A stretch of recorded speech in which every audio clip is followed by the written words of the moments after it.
사장님 안녕하세요. 네. 네. 갈수록 예뻐지시는 것 같아요. 고맙습니다. 제가 투자에 이제 네. 수익률이 좋으신가 봐요. 저도 네. 이제 점점점 투자의 세계 속으로 빠져들고 있거든요.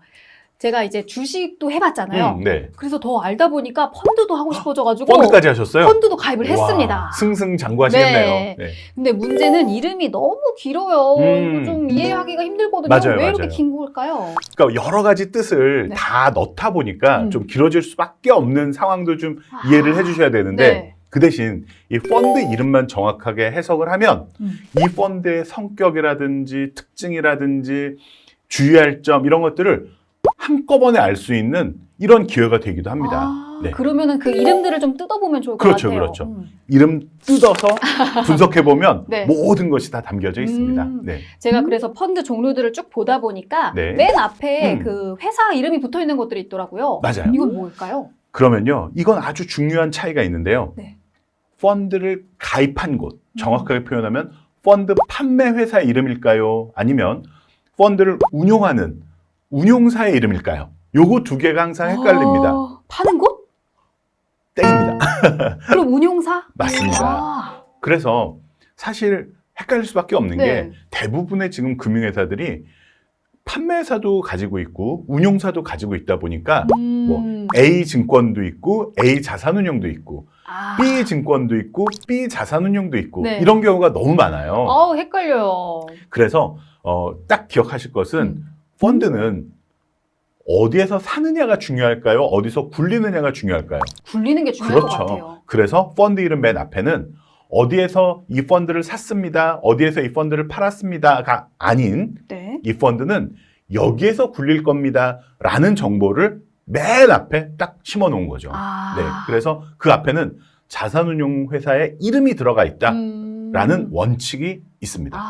그래서 제가 A 회사에 가서 샀는데 B 회사 이름이 들어있어가지고 그것 때문에 혼란스러운 네. 경우가 상당히 많습니다. 네. 그리고 또 펀드 이름 중에 증권이라고 네, 써있는 네. 부분들이 있더라고요. 이거는 그렇죠, 그렇죠. 뭘까요? 자, 요거는요. 주로 어디에 투자하느냐라는 것을 규명을 해주는 건데요. 네. 조금 전문적으로 들어갑니다. 네. 자, 바로 이 펀드에 관한 모든 내용들을 규정하고 있는 자본시장법이란 게 있어요. 어려워집니다. 어려워요. 네. 근데 이 자본시장법에 보면 펀드를 구분을 하는데요. 네. 몇 가지로 구분을 하냐면 바로 5가지로 구분을 합니다. 네. 어디에 투자하느냐를 놓고 첫 번째, 증권 집합투자기구가 있습니다. 네. 웬 펀드가 아닌 집합투자기구? 기구? 네, 어렵죠? 뭐죠? 네, 그냥 펀드라고 생각하시면 됩니다. 그래서 증권 집합투자기구는 50%를 초과하여 증권에 투자하는 펀드입니다. 그런데 이 증권은 네. 주식이나 채권 이런 것들이 포함이 됩니다. 두 번째는 부동산 집합투자기구가 있고요. 세 번째는 특별자산 집합투자기구. 네 번째는 혼합자산 집합투자기구. 다섯 번째는 단기금융 집합투자기구가 있는데 네. 뭐 일반적으로 우리가 주로 많이 가입하는 펀드는 이 5개 중에 당연히 증권. 그렇죠. 그래서 우리 펀드 이름에 보면 다 그 회사 이름 나오고 그다음에 증권이란 말이 나오는 경우가 거의 다라고 보시면 됩니다. 제가 그래서 채권형 펀드를 가입했다라고 알고 있었는데 네네. 증권이라고 써있어서 헷갈렸거든요. 깜짝 놀라셨죠? 네. 네, 왜냐하면 증권에는 주식도 들어가고 채권도 들어갑니다. 그래서 이것도 조금 어렵게 표현하면 네. 이 자본시장법에서 분류하는 바에 따르면은 증권은 원본 초과 손실 가능성이 없는 상품이에요. 그러면 원본 초과 손실 가능성이 있는 상품은 뭐냐? 네. 대표적인 게 이제 파생 상품입니다. 예, 아, 그러니까 왜 선물 옵션 네. 많이 들어보셨죠? 예, 여기가 바로 파생 상품이고요. 우리가 주로 투자하는 주식, 채권은 어디에 속한다? 증권에 속한다. 그래서 채권형 펀드에 가입하셔도 거기에는 증권이라는 말이 들어오니까 너무 걱정은 안 하셔도 됩니다. 그러면 이 증권이라고 써있는 펀드 중에서도 네네. 주식에 투자가 하는 게 있고 네네. 채권에 투자하는 게 있는데 이걸 구분을 해줘야 되지 않을까요? 그렇죠. 그래서 그 펀드 이름 네. 뒷부분에 가시면 예, 괄호해 놓고 여기에다가 주식에 주로 투자하는 건지 채권에 주로 투자하는 건지 요거를 또 분류를 해놓은 내용이 들어가 있습니다. 그걸 그래서 보면 되겠네요. 여기에도 어떻게 나누냐면 크게 5가지 정도로 나눕니다. 네. 첫 번째는 주식형이 있어요. 음. 이 주식형 펀드는 그 증권 중에서도 주식의 60% 이상을 운용하는 펀드가 바로 주식형 펀드입니다. 네. 그렇죠. 그 다음에 채권형 펀드는요, 채권의 60% 이상을 운용을 합니다. 아. 자, 그럼 여기서 퀴즈 네. 나갑니다. 채권의 60% 이상을 운용하면 네. 주식에는 몇 %쯤 들어갈까요? 40%? 그렇죠. 예. 틀렸습니다. 오. 예. 왜냐하면 이 채권형 펀드에는 주식을 1도 넣어서는 안 됩니다. 오, 오. 나머지로 채워야 되는 건가요, 그럼? 예. 뭐로 그러니까 채우죠? 주로 채권이 거의 100% 가까이 투자가 되고요. 네. 나머지는 이제 현금성 자산들이 아. 들어갑니다. 그래서 나는 주식은 싫어. 네. 나는 주식의 주자도 싫어 하시는 분들은 채권형 펀드에 가입하시면 주식은 1도 들어가지 않는다는 거 꼭 알아두시면 됩니다. 또 이름을 쫙 보다 보니까 네네. 자라고 써 있는 게 있더라고요. 자? 자는 뭐죠? 예, 자는 글자? 엄마, 아빠, 맞습니다. 엄마 아들 할 때 그 엄마 아들? 모자 할 때 자입니다. 아. 예.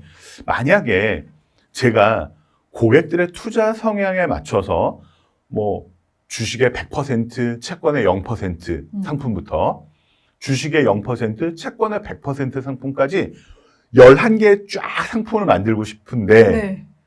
그럼 펀드 매니저를 어마어마하게 고용을 해야 되잖아요. 그렇죠. 이게 좀 힘들단 말이에요. 네. 그래서 이 운용사에서 큰 모 펀드를 운용을 합니다.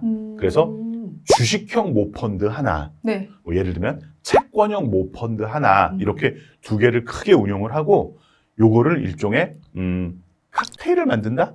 섞어서. 그렇죠, 그렇죠. 이렇게 해서 자펀드를 여러 개 만들 수 있습니다. 아. 네. 그래서 이 자펀드들을 고객들이 가입을 하는 거죠. 그래서 모자형 펀드인 경우에 고객이 가입할 수 있는 펀드는 모펀드일까요? 자펀드일까요? 자펀드? 그렇죠. 아. 자펀드에만 우리가 가입할 수 있고요. 모펀드에는 우리가 직접 가입할 수는 없습니다. 아. 그래서 이제 모자형 펀드 중에서 자펀드입니다라는 게 이제 증권자 할 때 그 자입니다. 아. 예. 그래서 요거는 모자형 펀드를 통해서 좀 효율적으로 펀드 운영을 할 수 있고 다양한 고객들의 투자 성향에 맞는 다양한 펀드를 운용하기 위한 전략이다라고 생각하시면 됩니다. 예. 또 이름 보다 보니까 네. 투자 신탁이라는 게 있더라고요. 네네. 뭐 그렇죠. 투자를 하는 신탁인가? 어. 뭐예요? 맞습니다. 이제 우리가 보통 펀드라고 하는 것은요, 네. 법적으로는 우리가 그 운용사를 믿고 맡기는 거잖아요. 그렇죠. 네, 그게 일종의 투자 신탁이고요. 아. 우리는 뭐 수익자의 지위를 갖게 되는 겁니다. 음. 투자자들이. 그런데 가끔, 아주 가끔 네. 투자 회사란 것이 있고요. 네. 네, 투자 회사는 일종의 내가 주주가 되는 겁니다. 아. 네, 그래서 내가 만약에 투자 회사에 투자를 하면요, 네. 주식을 받아요. 좀 특이하죠. 예, 그래서 이제 현재 우리나라에는 거의 뭐 95% 이상의 펀드들이 이제 투자 신탁 형태로 구성되어 있기 때문에 다 투자 신탁이라고 보셔도 뭐 크게 틀리지 않을 겁니다. 아. 예. 그리고 해외 주식도 제가 조금 해외 펀드 뭐 이런 것도 관심 있어가지고 봤는데 뭐 관심의 범위가 어우, 엄청 글로벌하죠. 확대됐어요. 예. 네. 그런 것들은 네. 보니까 H라고 이렇게 조그맣게 써 있더라고요. 네. 끝에 이거는- H라고 써 네, 이렇게 있죠. 조그맣게 이렇게. 네. 그거는 이제 해지의 약자입니다. 네. 해지. 뭐를 해지했냐면 이제 환율 리스크를 해지했다 이런 아. 뜻이거든요. 자, 예를 들어 볼게요. 네. 미국 주식시장에 투자하는 펀드를 가입하셨는데 네. 수익률이 10% 났어요. 너무 좋죠. 그렇죠. 그런데 미국 달러 환율이 10% 하락하면 도루묵이죠. 똔똔 되는 것 같은데요. 그렇죠. 예. 그래서 환율 리스크는 네. 제거하자. 음. 이런 컨셉으로 만들어진 펀드가 해치 펀드입니다. 아. 그러니까 해외 투자, 예를 들면 네. 미국에 투자했다고 하더라도 미국 환율에는 난 영향받기 싫어 하면은 해치 펀드를 가입하시면 됩니다. 그 대신 네. 이런 기회를 놓칠 수도 있어요. 어떤 거요? 내가 미국 주식에 투자해서 10% 수익이 났는데 네. 환율이 또 10% 미국 달러가 올라갔다. 그럴 수도 있죠. 네, 그러면 네. 나는 20%를 벌 수 있었지만 네. 해지를 하면은 그냥 10%만 수익을 가져갈 수 있는 거죠. 오. 그래서 해지를 안 한 펀드도 있어요. 그런 건 뭐예요? 그러면 해지를 하지 않았습니다라는 뜻으로 unhedge. 그래서 UH라고 써 있는 것은 네. 나는 해지 안 했습니다라는 뜻이고요. 나는 해지를 했으니까 환율은 신경 쓰지 마세요 하는 거는 H, 해지를 했다라는 겁니다. 오늘 이렇게 이름을 뜯어보니까 네. 진짜 이제 어떤 의미로 어떤 목적으로 어떻게 생겨먹은 예. 펀드인지 이제 알 것 같아요. 예, 그럼 한번 네. 복습해 볼게요. 네. 맨 앞에는 뭐가 나온다고요? 회사 이름, 회사 이름. 어떤 회사 이름? 운용사. 그렇죠. 내가 어디서 굴린다라는 운용사 이름이 네. 나오고요. 그 다음에는 자본시장법상 어떤 자산에 굴리느냐라는 것이 나온다 그랬죠. 네. 그래서 투자 대상이 나오고요. 네. 그리고 모자형 펀드일 경우에는 그 옆에 자라는 표시가 나올 거고요. 대부분의 펀드가 투자 신탁인데 네. 가끔 투자 회사일 수도 있습니다. 그리고 그 다음에 주식에 주로 투자하면은 주식형 펀드, 주식. 채권에만 투자하면은 채권. 채권형 펀드, 뭐 둘이 같이 반반 정도 한다 그러면 혼합형 혼합형. 펀드 이런 식으로 나오고요. 네. 그 다음에 해외 펀드일 경우에 환율에는 신경 안 쓰게 해줄게라는 환율에 해지를 하면은 괄호 열고 H. H라고 써 있고요.